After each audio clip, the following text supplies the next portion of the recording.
There's been a lot of talk over the Cleveland Browns' recent coaching change in promoting Freddie Kitchens to their head coach. And while I do find that fascinating, what I find even more interesting is the fact they got Todd Monkin to be their new offensive coordinator.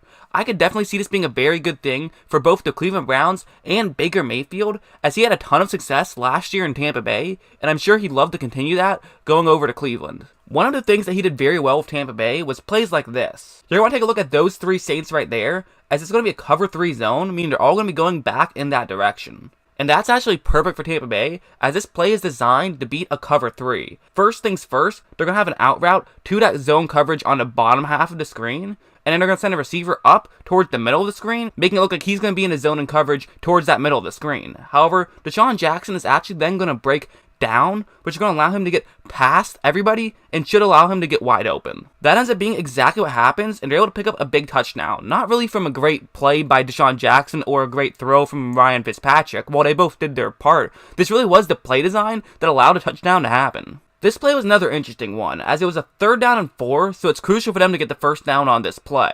Because of that, New Orleans is expecting something short, and they're clearly playing man coverage, as you see by all of the defensive backs playing tight on those receivers. So Fitzpatrick knows it's man coverage, and that's actually perfect, as you take a look at the route concept Tampa Bay is running, and there's a ton of routes designed to beat man coverage. O.J. Howard ends up making a great play on this one, but this play design was designed for a player to be able to make a great play. It was the correct play call, and it led to a first down. And let's take a look at another 3rd down situation. This time it's a 3rd down and 6. So once again, Tampa Bay is going to be expecting man coverage, and if you take a look at the routes on the bottom half of the screen, it's nothing too fancy. They have 2 receivers running crossing routes, and then they're going to simply send their tight end out to the flat, who could potentially get open, and that could be a great way to pick up a first down. However, Monken likes to do something a little bit different on plays like this. He's also going to send Mike Evans to run a pretty standard go route down the screen. Nothing too fancy at all. However, since this is man coverage, and since the Saints are expecting there to be a short pass here, this is now going to make things a lot easier for Mike Evans to get open. Evans is able to win his one-on-one matchup against Lattimore pretty easily, and he's able to take it to the house for a touchdown. I know Tampa Bay's 2 quarterbacks they started last season, in Fitzpatrick and Winston, certainly both had their ups and downs. I don't think it's fair to blame all of their downs on Monken. On a play like this, for example, it's a cover 2 man, and the best way to beat man coverage is with a play with a quick cut. And since there is a crossing route right there that could be open, that's where Fitzpatrick should probably look to first. And after the play develops, that receiver does end up getting open, and this could be some easy yards for Ryan Fitzpatrick. However, he for whatever reason is going to throw it to a tight end instead. This route was really designed to beat zone coverage, but since it's man coverage, it's really not the best route to be ran, and it's really kind of a questionable decision for Fitzpatrick to make. It still almost was a completed pass, but it could have been an easily completed pass had Fitzpatrick just been a little bit more aware and known what was going on. Sometimes it's a bit hard to tell whether it was a bad play call or failure to execute, but however, there was a decent amount of failure to execute on the Tampa Bay side of the ball, and this play is another good example of just that. Tampa Bay is at their own 1-yard line here, and so it's a very dangerous situation for them, and they're just going to try to pick up some yards. So what they're going to do is run a quick play action, and they have a couple of routes right there that could end up getting open. On a play like this, Fitzpatrick actually does have a receiver open right there. However, he's not going to want to throw it there because of the dangerous situation, so he's actually going to take a check down, which actually isn't a bad decision for him to make. He doesn't want to play it safe here. He just wants to get past that 1-yard line and make sure they have some room on the next play.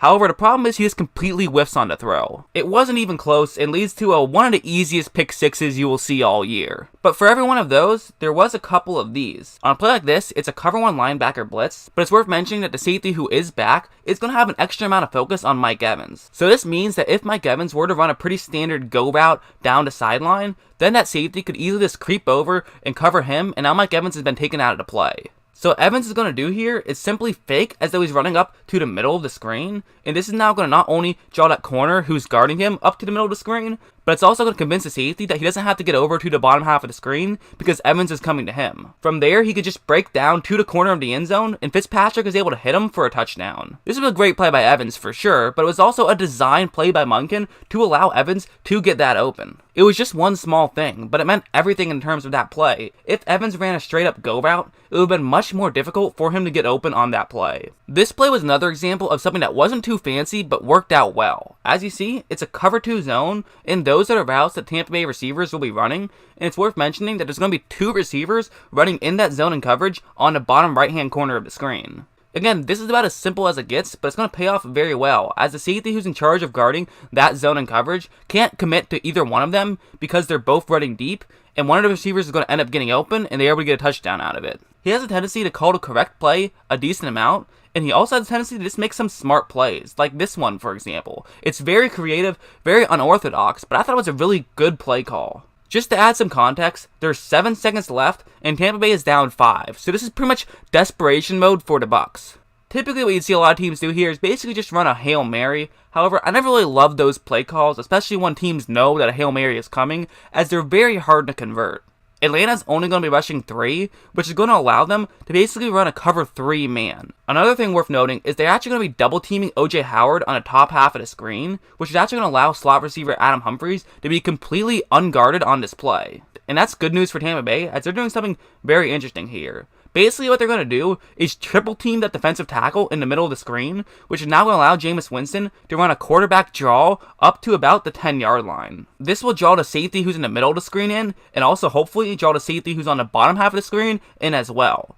Then Winston can simply just toss it back to Humphries, who's going to be running behind him, who could then take it in the rest of the way. In my opinion, this was a really unique play call that I really liked. It's basically trying to do a Miami Miracle, but just for 20 yards, and I think it absolutely could have worked. It's going to end up not working here, largely because Deshaun Jackson was trying to fool the defender who's in charge of guarding him by just running a couple steps to the left, which would have hopefully, in theory, drawn that defensive back towards him and taking them both out of the play, which would have been good news for Tampa Bay.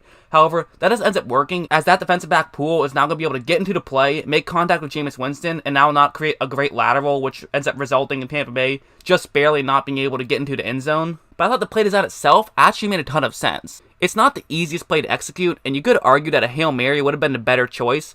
However, I still like that it shows that Monken is willing to try things and willing to be creative, especially in these desperation type situations. So I think I've done a decent job of showing how Monken can be effective, but now let's show how Baker Mayfield would fit in his system. Clearly his system requires a lot of deep passes and a lot of shots downfield, and Baker Mayfield is certainly capable of those types of passes. As you see, it's a cover 3 zone, and those are the routes that the Browns will be running, and there's going to be one route right in the middle of that zone right there, and you would think that that route wouldn't be open at all, as it's in the middle of a zone. And it's not totally open. As you see, that receiver does have some good leverage against the safety and could potentially have some space, but it's worth noting that there is a linebacker right in front of them, meaning this is not as big of a window as it looks if you just look downfield. But if you take a look, not only does Mayfield hit his receiver, but he hits his receiver in stride and allows him to end up running into the end zone for a touchdown. This really couldn't have been a better throw. This is as good of a throw as you want in a situation like that. It's a great play, and Mayfield makes a lot of those types of plays, and here's another good example. He's going up against a cover 1 linebacker blitz,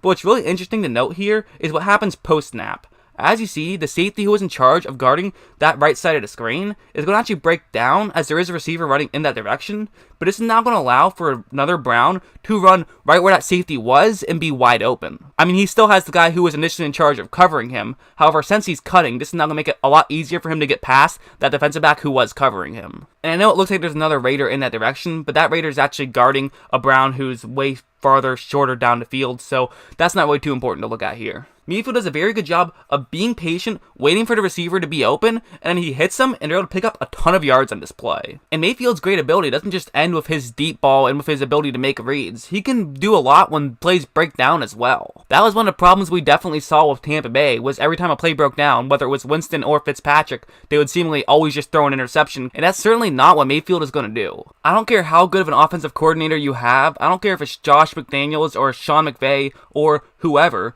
no offensive coordinator is going to call the correct play 100% of the time. Sometimes they're going to call the wrong play, and it's going to be up to a quarterback to try to make something happen out of nothing, and Baker Mayfield absolutely is the kind of guy who can make something happen out of nothing. Like, take this play for example. As you see, it's a cover 3 zone, and those are the routes the Browns will be running, and it's worth noting that none of these routes are really the kind of routes you want to be running against in a zone coverage. Really, you want this against man coverage, but since it is a cover 3, this is going to be bad news for the Browns. But one thing worth noting is the Bengal who's in charge of guarding that top right-hand corner of the screen is actually playing a lot shallower because he's guarding another Brown in that area. But it's now going to allow for Brown to simply just run past him, and he could be wide open downfield.